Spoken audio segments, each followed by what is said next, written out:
स्वागत है आप सभी का आपके अपने YouTube चैनल सॉफ्ट स्टडी पर। आज इस वीडियो में आपके लिए class 12th geography first chapter का ऑब्जेक्टिव क्वेश्चंस को लाया गया है। इस वीडियो के सभी क्वेश्चन सिलेक्टेड हैं तथा वही क्वेश्चंस को लिया गया है जो आपके एग्जाम के लिए इंपॉर्टेंट हैं। अगर आप इस वीडियो का ज़्यादा से ज़्यादा फ़ायदा उठाना चाहते हैं तो आपको जिस भी क्वेश्चंस का आंसर पता हो मेरे साथ ही कमेंट में कमेंट करते चलना है, जिससे कि आपकी प्रैक्टिस करने की जो क्षमता है वो बढ़ेगी।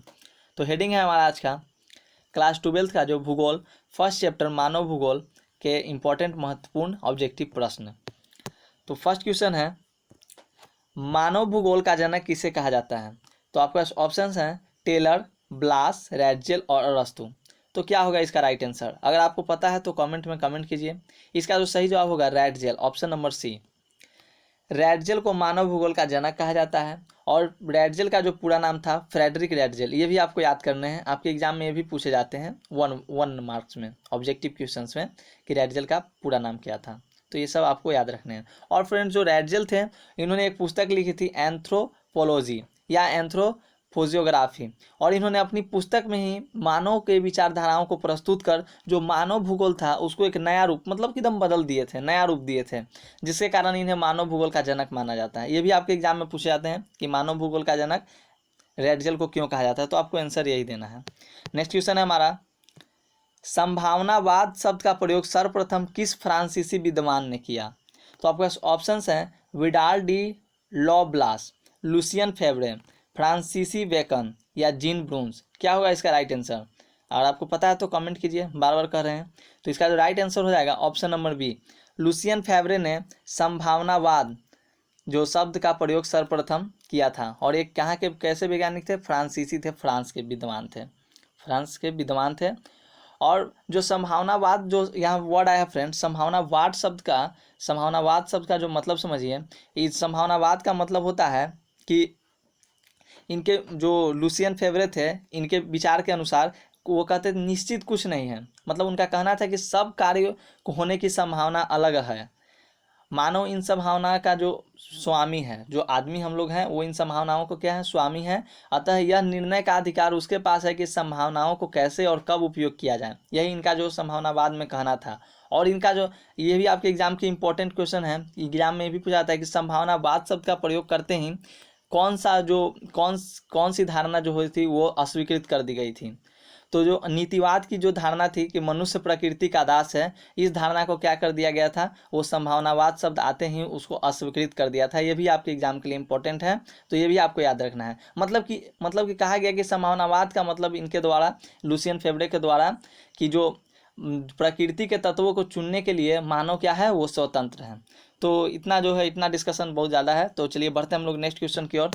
हमारा जो अगला क्वेश्चन है, मानव भूगोल क्रियाशील मानव और अस्थायी पृथ्वी के परिवर्तनशील संबंधों का अध्ययन है, यह किसने कहा है? आपके पास ऑप्शंस हैं रीटर, एलन सी सैंपल, रैटजेल या टेलर। तो क्या होगा इसका राइट आंसर? तो इसका जो राइट आंसर होगा ऑप्शन नंबर बी, एलन सी सैंपल ने मानव भूगोल क्रियाशील मानव और अस्थायी पृथ्वी के परिवर्तनशील संबंधों का अध्ययन है कहा है। और ये भी आपको एलन सी सैंपल के बारे में कुछ बात को जानिए। ये एलन सी सैंपल जो थी वो रैटजेल की शिष्या थी, मतलब रैटजेल की स्टूडेंट थी। और इन्होंने भी एक पुस्तक लिखी है और इनके पुस्तक का जो नाम है इन्फ्लुएंस ऑफ जियोग्राफिक इन्वायरमेंट। ये भी आपके एग्जाम के लिए इंपॉर्टेंट है, तो याद रखिएगा ये सब। तो नेक्स्ट क्वेश्चन है हमारा, on the origin of species नामक पुस्तक के लेखक कौन है? आपके पास ऑप्शंस हैं ए डार्विन, बी है रैटजेल, सी है टेलर और डी है हंटिंगटन। तो क्या होगा इसका राइट आंसर? तो option A the right answer Darwin. Darwin ने 1859 में, ये भी आपको याद रखने हैं, कब? 1859 में on the origin of species नामक पुस्तक लिखी थी।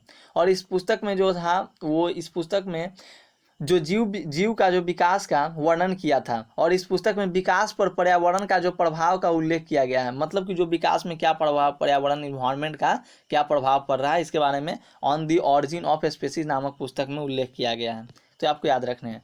तो नेक्स्ट क्वेश्चन करने से पहले अगर आप इस चैनल पर नए हैं तो चैनल को सब्सक्राइब जरूर करें, ताकि आपको सभी वीडियो का जो नोटिफिकेशन मिलता रहे। और इस चैनल पे आपको क्लास 12th का जो आर्ट्स का जो है वो सभी सब्जेक्ट का जो तैयारी कराई जाएगी, ऑब्जेक्टिव से लेकर सब्जेक्टिव तक का, शॉर्ट से लेकर लॉन्ग क्वेश्चन, सभी क्वेश्चंस का। तो आप चैनल को सब्सक्राइब जरूर कर लें। तो नेक्स्ट क्वेश्चन है हमारा, मानव भूगोल मानव समाज और धरातल के बीच संबंधों का संश्लेषित अध्ययन है, यह किसने कहा है। देखिए जो किसने कहा है वाला क्वेश्चन बहुत इंपॉर्टेंट है। तो अगर आपको इन सब क्वेश्चंस में अगर कन्फ्यूजन है तो आपको इस क्वेश्चन का जो इस वीडियो का जो PDF है वो मैं आपको दे दूंगा, डिस्क्रिप्शन में से आप डाउनलोड कर लीजिए, या आप हमारे टेलीग्राम चैनल से भी PDF को डाउनलोड कर सकते हैं। तो चलिए, कहा गया कि मानव भूगोल मानव समाज और धरातल के बीच संबंधों का संश्लेषित अध्ययन है, किसने कहा है। तो आपके पास ऑप्शंस हैं ब्रून्स, सैंपल, रैटजेल और डार्विन। तो इसका जो राइट आंसर होगा ऑप्शन नंबर सी, रैटजेल ने कहा था कि मानव भूगोल मानव समाज और धरातल के बीच संबंधों का संश्लेषित अध्ययन है। और रैटजेल के बारे में है वो फर्स्ट क्वेश्चन में बता दिया गया है कि उनका नाम पूरा नाम क्या था, फ्रेडरिक रैटजेल था, और इन्होंने कौन सी पुस्तक लिखी थी, एंथ्रोपोलॉजी या एंथ्रोपोजियोग्राफी। तो ये सब आपको याद रखने हैं। नेक्स्ट क्वेश्चन है हमारा, किसने कहा मानव प्रकृति का दास है। आपके पास ऑप्शंस हैं LNC सैंपल, बकले, हैकेल या रिटर। तो इसका जो राइट आंसर होगा option number A, LNC sample ने कहा कि मानव प्रकृति का दास है। और LNC सैंपल कौन थी, तो रैटजेल की स्टूडेंट थी, रैटजेल की स्टूडेंट। नेक्स्ट क्वेश्चन है हमारा, नौ निश्चयवाद के प्रवर्तक कौन है। तो आपके पास ऑप्शंस हैं रैटजेल, टेलर, ब्लास या हमबोल्ट। तो आपको समय दिया जा रहा है, अगर आपको पता है तो कमेंट कीजिए। तो 7 का जो राइट आंसर होगा option number B, Taylor. Taylor ने नौ निश्चयवाद के टेलर जो थे वो नौ निश्चयवाद के प्रवर्तक हैं। तो फ्रेंड्स यहाँ जो वर्ड आया है निश्चयवाद, तो निश्चयवाद का मतलब क्या होता है, निश्चयवाद एक पुरानी विचारधारा है और इसी के जो प्रवर्तक जो हैं वो कौन थे, तो टेलर थे। नेक्स्ट क्वेश्चन है हमारा, नियतिवाद के विचारक कौन है। और ये सभी क्वेश्चंस आपके एग्जाम के लिए इंपॉर्टेंट हैं, कुछ क्वेश्चन तो एग्जाम में पूछे भी गए हैं, उन सभी क्वेश्चंस को भी यहाँ पर लाया गया है। तो नियतिवाद के विचारक कौन है, तो आपके पास ऑप्शंस हैं ई कांट, रिटर, हैमबोल्ट या इनमें सभी। तो इनमें सभी, जो option D the right answer. नियतिवाद का ही मतलब वही होता है, नियतिवाद भी एक पुरानी विचारधारा है, नियतिवाद का ही है, निश्चयवाद का ही है, दोनों एक ही बात है। तो नियतिवाद भी एक पुरानी विचारधारा है, तो इनमें से सभी इसका राइट आंसर होगा। नेक्स्ट क्वेश्चन है हमारा, भूगोल का जनक माना जाता है।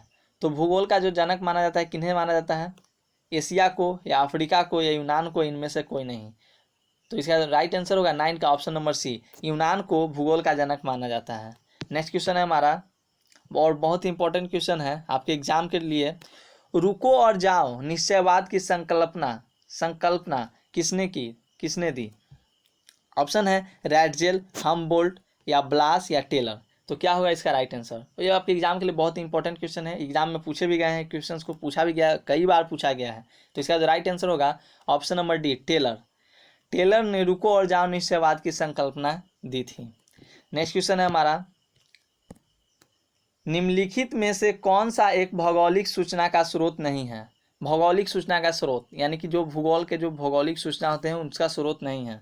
तो ऑप्शन ए है यात्रियों का विवरण, प्राचीन मानचित्र, चंद्रमा से चट्टानी पदार्थों के नमूने या प्राचीन महाकाव्य।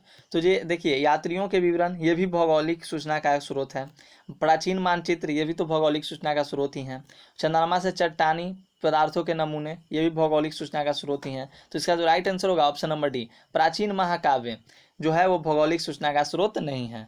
नेक्स्ट क्वेश्चन है हमारा, जियोग्राफिया जेनरालिस के लेखक कौन है। तो आपके पास ऑप्शंस हैं सैंपल, वारेनियर, हैकेल या रैटजेल। तो इसका जो राइट आंसर होगा 12 का, वो इसका राइट आंसर होगा वेरेनियर, यानी option B the right answer. वेरेनियर जो थे वो जियोग्राफिया जेनरालिस के लेखक हैं। ये एग्जाम के लिए बहुत इंपॉर्टेंट क्वेश्चन है। और जियोग्राफिया जेनरालिस को किसके अंतर्गत रखा गया है, तो सामान्य भूगोल के अंतर्गत रखा गया है। ये भी क्वेश्चन पूछा गया है, तभी आपको बता रहे हैं। नेक्स्ट क्वेश्चन है हमारा, 1990 के दशक भूगोल के किस उपागम के लिए जाना जाता है। आपके पास ऑप्शंस हैं उत्तर आधुनिकतावाद या अन्वेषणवाद या संभववाद। तो क्या होगा इसका राइट आंसर।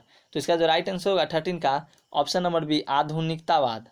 तो याद रखना है आपको, इन सभी क्वेश्चंस को याद रखिएगा, बहुत इंपॉर्टेंट क्वेश्चन है। PDF तो आपको दे ही देंगे। मैक्सिको में स्थानांतरित कृषि की प्रथा को क्या कहते हैं।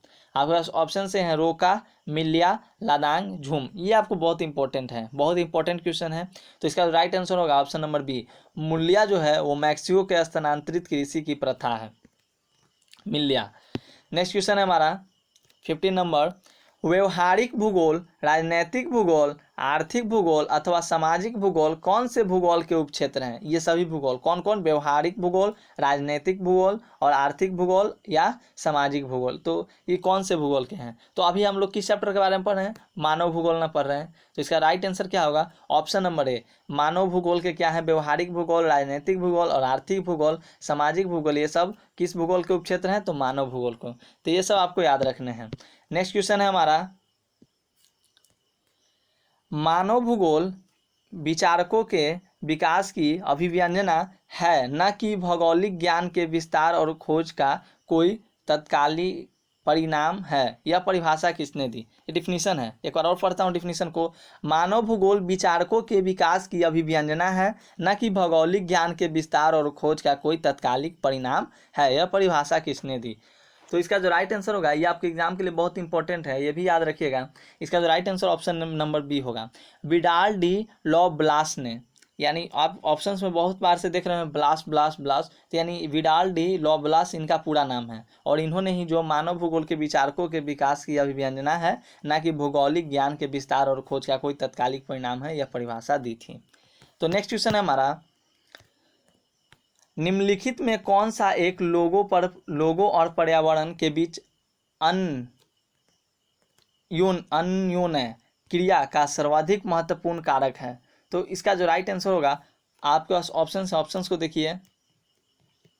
तो इसका जो राइट आंसर होगा 17 का ऑप्शन नंबर सी, प्रौद्योगिकी। प्रौद्योगिकी जो है वो लोगों और पर्यावरण के बीच अन्योन्य क्रिया का सर्वाधिक महत्वपूर्ण कारक है। नेक्स्ट क्वेश्चन है हमारा, निम्नलिखित में से कौन सा एक मानव भूगोल से संबंधित नहीं है? आपके पास ऑप्शंस हैं, क्षेत्रीय विभिन्नता, मात्रात्मक क्रांति, स्थानिक संगठन, अन्वेषण एवं वर्णन। तो क्या होगा इसका राइट आंसर? इसका जो राइट आंसर होगा 18 का, मात्रात्मक क्रांति। यानी कौन सा ऑप्शन? Option number B. सही सही, बिल्कुल सही, बिल्कुल सही। तो 18, तो ये भी आपको याद रखने हैं। मानव भूगोल का से संबंधित नहीं है कौन? तो मात्रात्मक क्रांति। और 19 नंबर क्वेश्चन जो हमारा है, किनके अनुसार भौगोलिक पर्यावरण तथा मानवीय क्रियाकलापों के पारस्परिक संबंधों का अध्ययन ही मानव भूगोल का विषय है? किसने कहा था ये?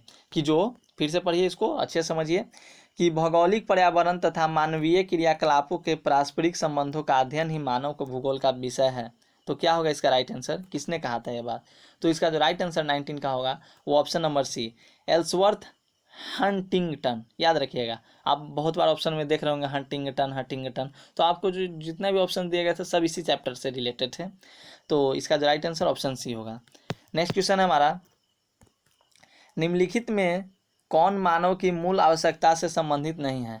ऑप्शन ए है परिवहन, बी है कृषि, सी है गृह निर्माण और डी है वस्त्र उद्योग। तो इसका आंसर आपको बताना है, क्योंकि ये इस वीडियो का लास्ट क्वेश्चन है। चलिए बोलिए क्या होगा इसका राइट आंसर, कमेंट कीजिए।